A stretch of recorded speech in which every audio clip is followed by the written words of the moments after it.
Patti Miller is a memoirist, novelist, and has also taught memoir and life writing at the Australian Writer Centre for many years. She has written several books, and her latest is True Friends. Thank you so much for joining us today. It's a pleasure, Valerie. It's always a pleasure. Congratulations on your latest book, True Friends. I devoured it. I couldn't put it down. I absolutely loved it. I mean, I love everything you write, but this was absolutely wonderful. For people who haven't yet got a copy, can you tell us what it's about? Well, it's obviously about friendship. True Friends is the title, but it looks at a friendship breakup is the central storyline. A very dear and close friend who pruned me or dropped me or dumped me or whatever word you want to use, but also it explores lots of other friendships throughout my life. So fundamentally, it's looking at what friendship means to us and what it means when a friendship breaks up. You know, I was saying to my partner the other day, Patti could write about a blade of grass and it'd be absolutely beautiful reading. What made you decide on this, though? And what was the thing that made you think, oh, I'm going to write a book about friendship?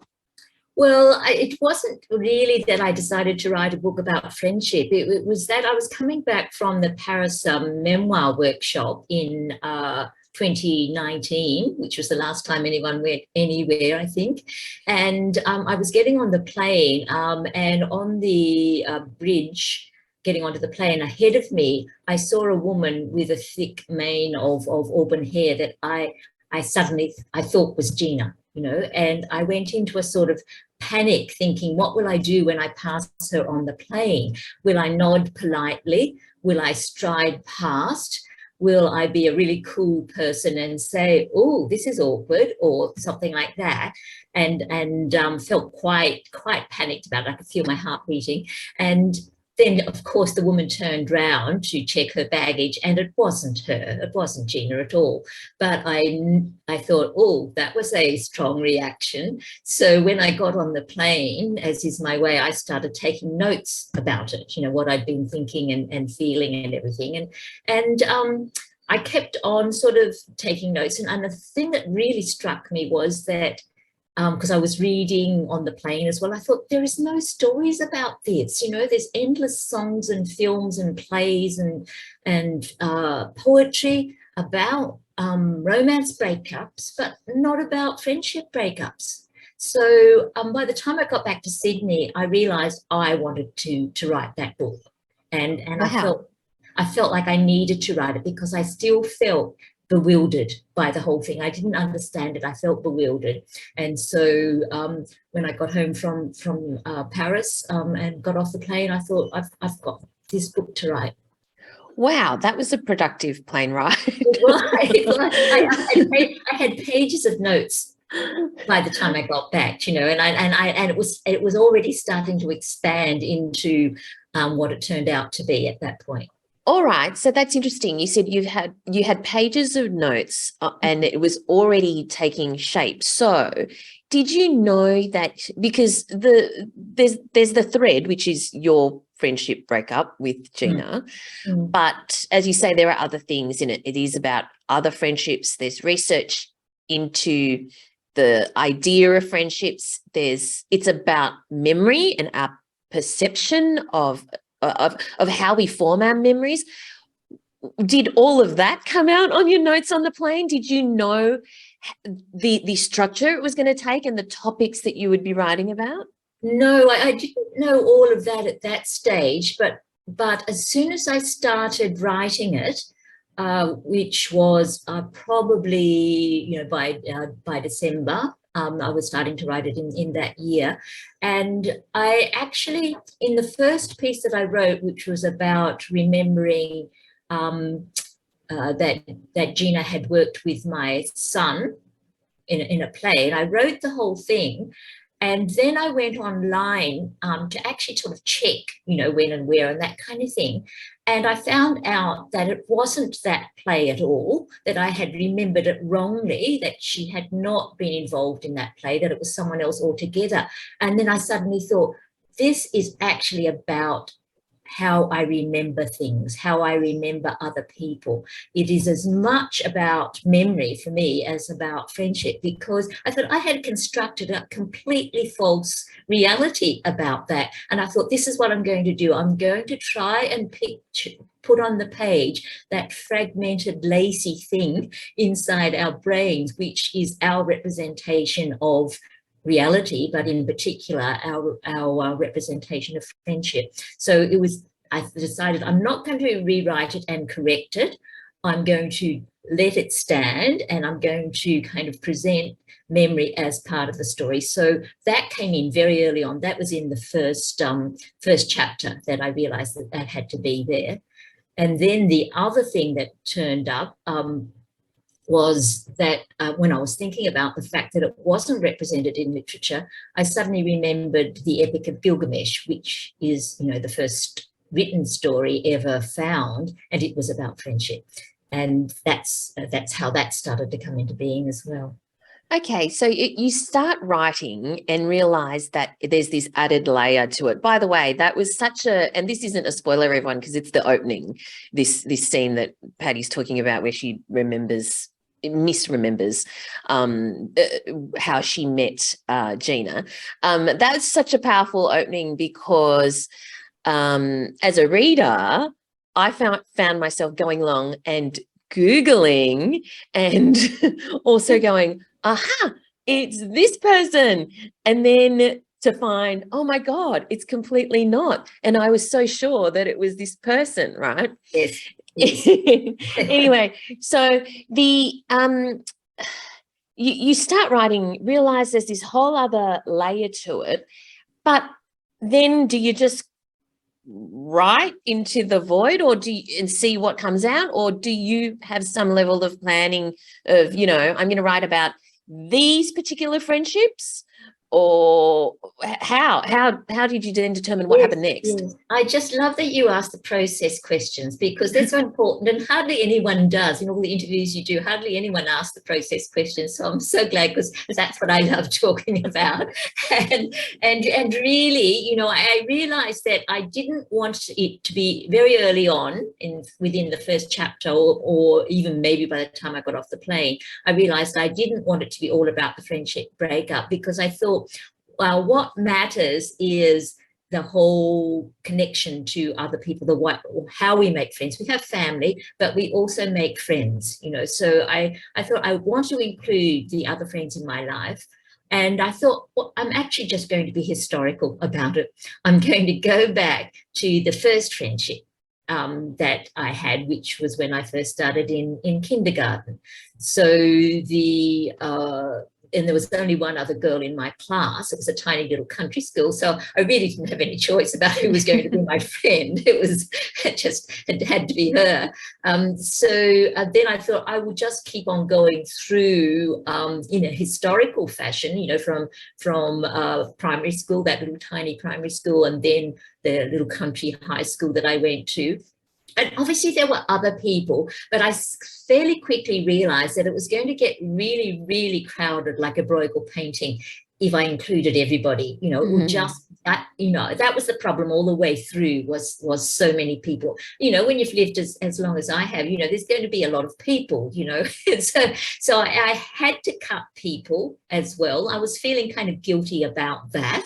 But did you cut them before or after you wrote about them? Some before I thought, because I was partly thinking about the kinds of friendships, that you have, like you have friendships at school, you have friendships maybe from your travels and maybe from work. And also for me, there's a lot of friends that come because of my kids. There's a lot of friendship that are to do with the friends of your kids' friends. And as one of my sons said to me once when he was in high school, Mum, you wouldn't have any friends if it weren't for me. I thought, that's not fair. I know how to make friends. So there were those. So some I thought, well, I've already looked at that kind of a friendship. And then I was thinking about the friends who are geographical. They just happen, to live nearby, and then they move away. And so I was partly editing because I thought, oh, well, I've already got one of those kinds of friends. But mainly it was to do with my emotional connection to them, you know, that they were significant and important. But there were some that I cut afterwards. Mainly, there was a whole chapter on male friends, and that was cut. Like, it was everybody who read it, including my in-house editor and the editor at UQP and the publisher at UQP, and they said it multiple times, the boys have got to go. They're not part of this story. And I wanted to keep hold of them, you know, because I thought they matter, you know. But in the end, in the final edit, I accepted the fact that they weren't part of it, that really it was about female friendship. So they hit the cutting room floor at the last minute. So you do write about quite a lot of your friends. Did they know about it? Because and you write very honestly about your experiences and your perceptions of not only your friendship but of them. A lot of people who want to write memoir are so afraid of what other people will think that it actually nothing useful comes out of them because they censor themselves from the outset. So did these friends know they were being written about, and have they read about themselves? Oh, that's a dangerous question there. But yes, I think some of the friends that I am still in contact with in my contemporary life, they knew what I was working on. There's some friends from long ago that I don't know where they are, like from primary school. I don't know where that first friend in kindergarten is these days. And other friends from high school. There's a few that are still in contact with, very significant ones, like Jane, whom I met at boarding school. But so that Jane knew, and people I'm still in contact with, but not people I wasn't in contact with. And that includes the central character in the breakup story, because she had forbidden contact. I didn't let her know about it. But it's been very interesting. I did check with everyone whether they wanted to have their own names or not. And so some of the names have been changed. Mostly people were happy to have their names the same. But one of my friends in Paris, in fact, I had said yes to her own name. But then when she read the book afterwards, once it was published, she said, "Help! I'm so identifiable. Someone could come and knock on my door." And she said, "Can you change the name now in the next printing of it?" You know, so I have to, you know, let the publisher know that she wants that name changed again. But that issue of being paralyzed by what other people will think or feel is one of the central kind of difficulties, as you've pointed out, of memoir writing. And I do kind of classes on the difficulties of truth telling. And I attended a conference, was on Zoom in an international conference in New Zealand. And my topic was, you know, whose story is it? And do you have the right to tell other people's stories? But for me, it's actually about everyone has the right to their own experience and their own interpretation of life. And that includes your interpretation of your world and the people in it. So you're not actually taking them or their lives. It's only your interpretation, your experience of them. But it's still really hard to do. You know, I know now why people haven't written about friendship and friendship breakup, because it's so it can be so explosive and difficult. Yes. And a lot of the people, it's interesting, I think a lot of people have told me that they went straight to the chapter on them and read it first. They wanted to know. And they argued about the facts with me, saying, you know, that I'd got this wrong and that wrong. Oh, that's interesting. Okay. So, I mean, while it's definitely true that it's your perception, it's your interpretation of what's occurred and of them and your interaction with them, and as you say, some of them have argued the facts, but and you may choose not to answer this question, and that's perfectly fine, but have people reacted badly to your interpretation of them?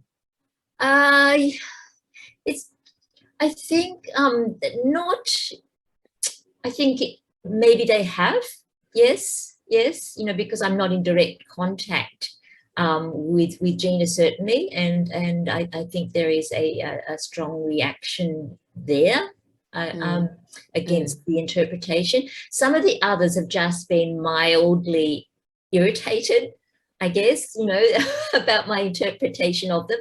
But the thing is, that everybody carries a picture of everybody else in their head, and we all carry a different picture. Everyone who knows you has a different picture. Some people think you're the nicest and most wonderful person in the world. Other people think you're the most annoying person in the world, and they're all entitled to their view of it. It's just that writers have the guts to put that on the page, and other people recognize it. That's the thing that actually helped me keep going, because I wrote in terror most of the time, when I was writing that, and thinking, what do you mean? Well, they're terrified of people's reactions, and how I might not have any friends left at the end of it, and all that kind of thing, So, and no one wants to be abandoned, So, but I told myself in the end that it's only by writers, it's writers it's the writer's job to tell the truth.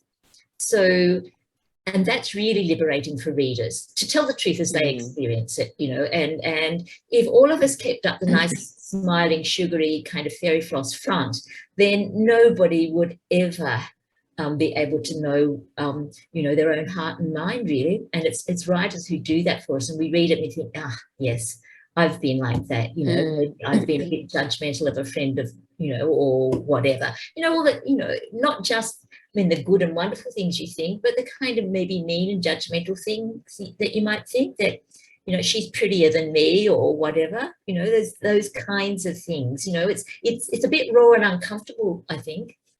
So based on that, I assume that obviously you don't self-censor at all, certainly when you're in the throes of writing. Do you ever come back and go, oh, I really can't say that? Or, oh, do you actually do any kind of trimming of your own in the cold light of day? I think I do, to be honest, maybe about other people. I pull my punches a bit in terms of that. I don't even think of them as punches, but I hold back a bit, but I don't about myself. I think, and that's the other way that I think I get through the difficulty of writing about others, is that I have to be as ruthlessly honest about myself as about others. And I think that I am actually more honest about myself than I am about other people. So take me back to when you first discovered how much you love writing memoir, because this is not your first memoir. You're a master at this craft. But take me back to the very first time, because it must have been way more terrifying when you first did it. What got you into it, and since it would have been so terrifying. I think that's terrifying just for me thinking about it. What was so appealing about it that made you keep going? I think, it was, as you suggest, a long time ago. And in fact, it started when I was doing the master's degree at UTS. And we had to, the degree was writing a book. So, and I was very interested, and have been all my life, interested in the nature of storytelling, and why we tell stories. That kind of keeps on endlessly fascinating me, what it is about human beings that we must tell stories. We have to do it, and we have to listen to them, we have to watch them. And so I thought the stories I know best come from my own life. So, and I wanted to look at how those stories shaped the kind of person I became. I wanted to write about the nature of storytelling, and I thought the materials there. It's the same kind of thing that Annie Dillard said, really, when she wrote a model, An American Childhood. And she wanted to write about what it was like to be, a child in America. And she ended up realizing that, of course, the one that she knew best was her own. So it was really a desire to write about a kind of idea and experience, and using the material of your own life. So in that one, I actually looked at, it was called The Last One Remembers. And that comes from something that one of my great aunts said. I had a whole lot of great aunts, about 5 of them, none of whom married. Only my grandmother married. So I feel kind of lucky to be here, coming from such an unmarrying family. And one of them said, when the last one who remembers me dies, it will be as if I never existed. And I already had this idea to write it about them. And when my mother told me that, she said, Ali, one of the aunts said, when the last one who remembers me dies, it will be as if I never existed, because she didn't live a public life. She didn't build bridges or make a name for herself, write books, have children. So I just thought, yes, if there's no stories about you, then it's like you don't exist after that, when the last one who remembers. And I'm probably the last one who remembers them, And so I thought I want to write about them as well. So I wrote about each one of the great aunts, but I didn't know much about them because they were all dead by now. And I asked my mother a few things because they were very important to her. But I fictionalized their stories. So that book was a combination of writing stories that had shaped me, family stories for a start, and then the stories that you learn at school. And for me, religion stories, because I was brought up strictly in a religion. And then, the stories of love and sex and romance that shaped everyone, I think. And then also for me, the stories of the kind of Eastern spirituality, which says that the truth isn't in the stories at all, it's in the silence. So I wanted to kind of look at all those stories that shaped me and weave the stories of the great aunts through it. And it was fiction and non-fiction, the book. And I thought that's what I would keep on doing, probably. I'd write a novel, and then I might write some non-fiction or something like that. But I did write one novel, A Child. But each time I'd write a non-fiction, I'd think, next time I'll write a novel. But next time I always write some more non-fiction. So I think that's it's where I feel most at ease, because I love that. I'm very inspired by Annie Dillard, who's a French writer, and I started reading her in French like years ago, decades ago. And she very powerfully claims the material of her own life for literature. And I thought, yes, why not claim the material of your own life for literature? It's just as valid and powerful and intriguing as fiction, as the novel. I think I wanted to claim it, really. Well, you prove that, obviously, in your writing, in all of your books. But many people who try to write memoir, they do write about their own lives, and they try to be as honest as they can, and yet it's not always engaging, or there are certain things in it that are, for want of a better word, navel-gazing, or it just doesn't have that depth or resonance with the reader. What are common things people do wrong when they're writing memoir that results in that? Yes, that's a really good question. And I also do a class, I call it self-indulgence, and navel gazing, and all sorts of other more impolite terms. But it's true, and I think it comes from forgetting. I think anyway, it comes from forgetting that you are making something.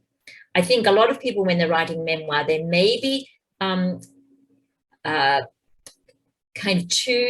too self-absorbed. It's more like, or they're trying to kind of sort out some kind of trauma or something like that, but they treat it more as like a diary or journal, or maybe sometimes I call it vomiting.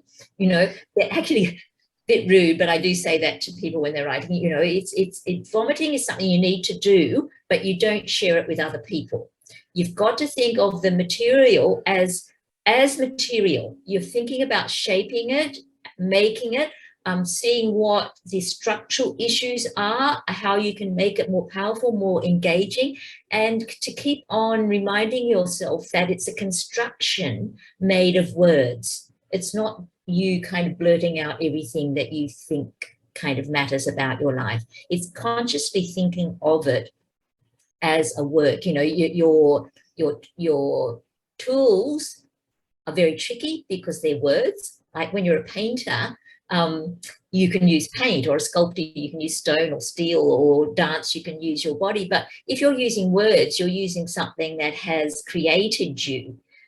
So it's actually a very kind of complex thing that you're doing. But I think if you remind yourself that you are trying to build, in a sense, the illusion of a three-dimensional world that other people can inhabit, then you've got a chance of being able to write a memoir that will engage with other people. Otherwise, you're just kind of emptying a bucket load of stuff inside you, I think. I love that explanation. That's fantastic. Now, coming back to True Friends, as you've said, you knew that it was obviously based on the end of a particular friendship, and that you were going to recount historically some of your other friendships, but you also intersperse your research. That's not quite the right word. Your discovery, your learning of, as we mentioned, memory and stories about friendship. At what point did you do that research? Because you would have had to. Oh, yeah. Oh, yes. No, I don't know all about neuroscience by myself, but it has been an area of great interest to me for a long time. So for decades, probably. I mean, it's really taken off in the last 15 or 20 years, the whole kind of area of neuroscience and neuroscience in relation to memory. So I have been a bit obsessed about it. And I do sometimes I tell my students sometimes, if I start talking about neuroscience too much, just tell me, because it's so interesting the way that it especially as it affects memory. But I did, as I said, when I realized that I'd kind of got the whole sort of play wrong and that whole circumstance wrong in the beginning of the book, I thought memory has to be in this. And so I did research as I go. And that's one of the things I often tell, to others if they're wanting to write. Don't do all your research first. Like 2 or 3 years of research, if people do, or a year of research, or 6 months, what you've got is a whole bundle of stuff, and you're daunted and you stop, and you feel bad. But my secret is to research as I go. So find out, like get to a point where I need to know something, go and find it out, then find it out. That makes perfect sense, because you kind of go, oh, I wonder what, and then you find it out. Yeah. That's how I do it. Because I've just seen too many people turn up in class with a bundle of research and feeling absolutely overpowered and overcome.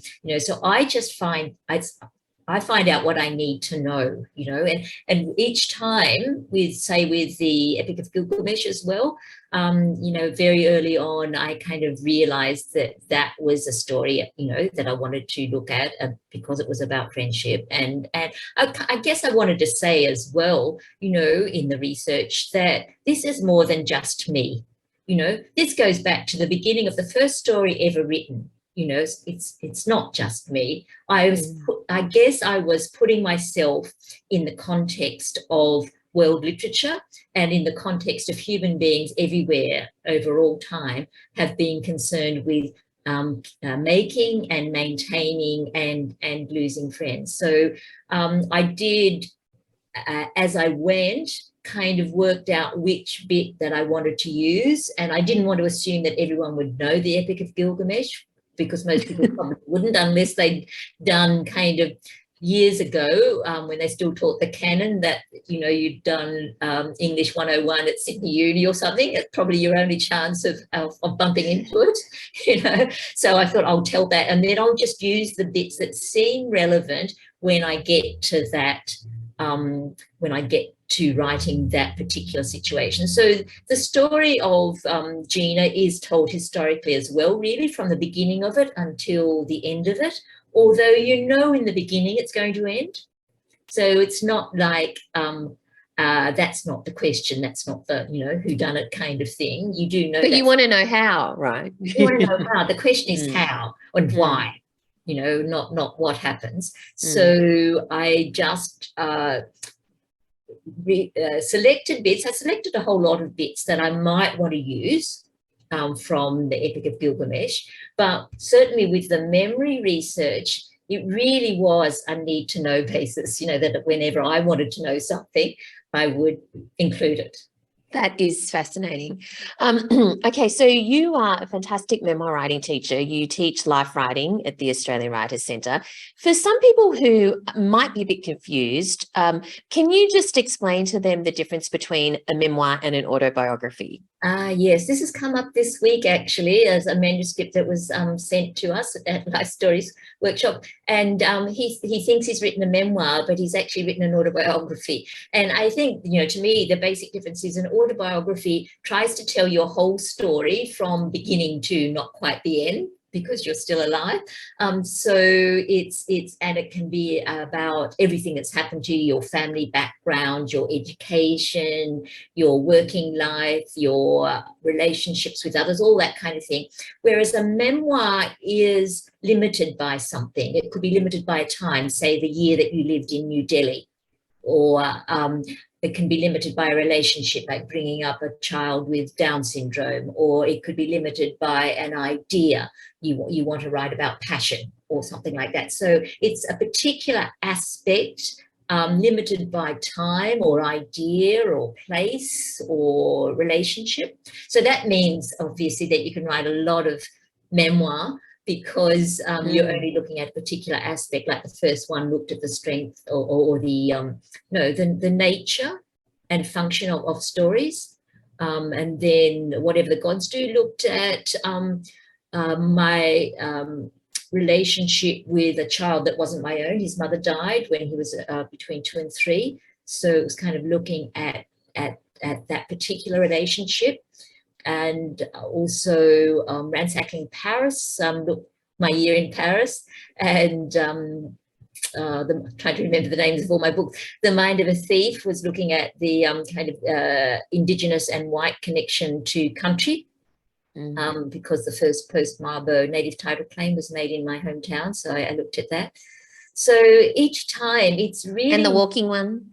Yeah, oh yes, the walking one, The Joy of My Paces, yes, which was both about walking, about me walking long distance, and my brother learning to walk again after he fell out of the sky and broke his spine in 4 places when he was paragliding. So in each one, it's limited or shaped by a particular time or relationship or idea. And I think that's what I like reading, I have to say, more than autobiography, and also more than biography. People always assume that I read lots of biography, but I read hardly any, because I'm interested in everyone's version of themselves, not so much other people's versions of them. Even though obviously there's some very good biographies, I am more interested in how someone constructs themselves, and how they construct other people in their minds. So for me, memoir keeps on being interesting.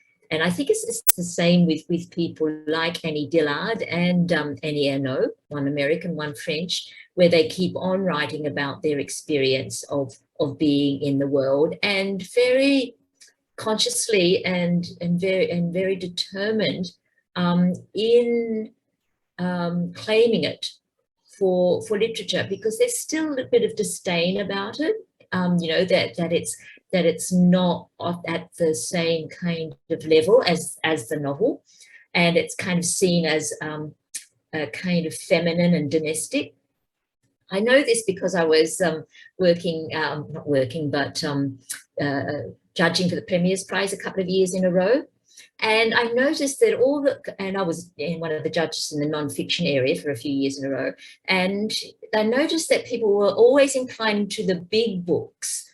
By big, I mean, they actually are really thick as well, but they were books about big political ideas and issues, like Roosevelt's Envoys or something like that, rather than the small stories, considered small, about ordinary human lives. So I could see that it was, and I can see that they were nearly all male writers writing those sorts of books, and it was to do with the valuing of the public over the private, which was in essence a valuing of the masculine story over the feminine story. So I made a big argument to the judging panel about this, and we ended up giving a prize to a split prize, one to the big boy book and one to the girl book, if you like. So I think it's something that I would like to kind of maybe argue about more, in maybe write an essay about it or something, because I do think it still exists, even though there is so much kind of women claiming their position, it's claiming a position in the male world, the one that's been claimed as a male world, instead of saying this world also matters, the world in the home, in the garden, in friendship, in connection to others is just as valuable and important part of literature. Absolutely. Now, True Friends is out in the world. So I'm curious to know, have you already thought of what you're going to write next, or do you need another plane ride for that? I might need another plane ride. In fact, I'm taking another plane ride in September to go walking a hugely long distance. But I actually do have a contract to write another edition of Writing True Stories. So which is a fantastic book. Oh, thank you. Thank you. It's what because Writing True Stories, the last edition, or the original edition, came out in 2017, and that's only 5 years ago. But in the meantime, it was published by Allen and Unwin, as it has been from the beginning, or different versions of writing books. But Routledge now own it. They're a big international academic publishers. They kind of bought all of Allen and Unwin's books. But anyway, it means that they want a new edition of it. So I have agreed to do that, and have been looking at ideas about how I can expand it. And I think I have learned a lot, especially from this last book, that could go into it, so I want to expand the idea of narrative nonfiction, things like true crime and all those other kinds of narratives, and also expand the territory of nature writing and environmental writing, because it's become a big topic in wow. They're like almost different books. I know. So I'm going to expand a number of the chapters. So it won't be a really difficult book to write. It's not like writing memoir is as Hemingway put it. He was writing about fiction, but he said it was you're just pegging your guts out on the page. And I think memoir writing is certainly pegging your guts out on the page. But writing true stories, it's more an exercise drawing on my experience as a teacher and working with manuscripts and all that kind of thing. So it's more a kind of creative and intellectual work. That will be okay. And that's what I'm doing next. But as far as writing another kind of memoir or narrative nonfiction, I'm tossing around a few ideas. But none of them have gelled yet. And I think it will be something that just comes out of the blue that I need to write about. Just like all of your notes on the 24-hour flight or whatever. Yes. I'll see what happens on this plane ride. Well, congratulations on True Friends. Everyone should grab yourself a copy, because you won't regret it. And thank you so much. Oh, before I was about to wrap up, but I forgot to ask you, we always end with, what are your top 3 tips for writers who, and let's focus on memoir, who would like to write their own memoir? Now that's hard off the top of my head, but I suppose I talk about it all the time. I think maybe the first one would be the importance of detail. That it's the detail itself that brings it to life. People often at first are too abstract and too general, because they think people won't be interested in their detail, but it's actually the detail that brings it to life. So concentrate on the physical, sensual detail of what it was like to go fishing with your dad. Give us the kind of, the chill morning air and the silvery fish and the ripples of water as the wind moves over it. Give us those, because that's what brings it to life. I'd say second, to remind yourself that your job is not to empty a bucket load of stuff that's inside you, but to create something for other people to live in. So think of it as something that you are making. You can even imagine it as a kind of three-dimensional space that you are allowing other people to inhabit. And I guess the third thing, and this is really key to all writing, is to claim your own voice. What you have to say matters, and you don't have to adopt, the voice of a recording journalist or the voice of an academic. You don't have to be too eager to please. All you have to do is, and this sounds easy, but I think most people find it quite hard, is to claim your own voice. And I always say to people, write as if the person who gets you most is going to read it, because then you will feel at ease. You won't have to be show-offy, but you also won't be too kind of gooey or whatever.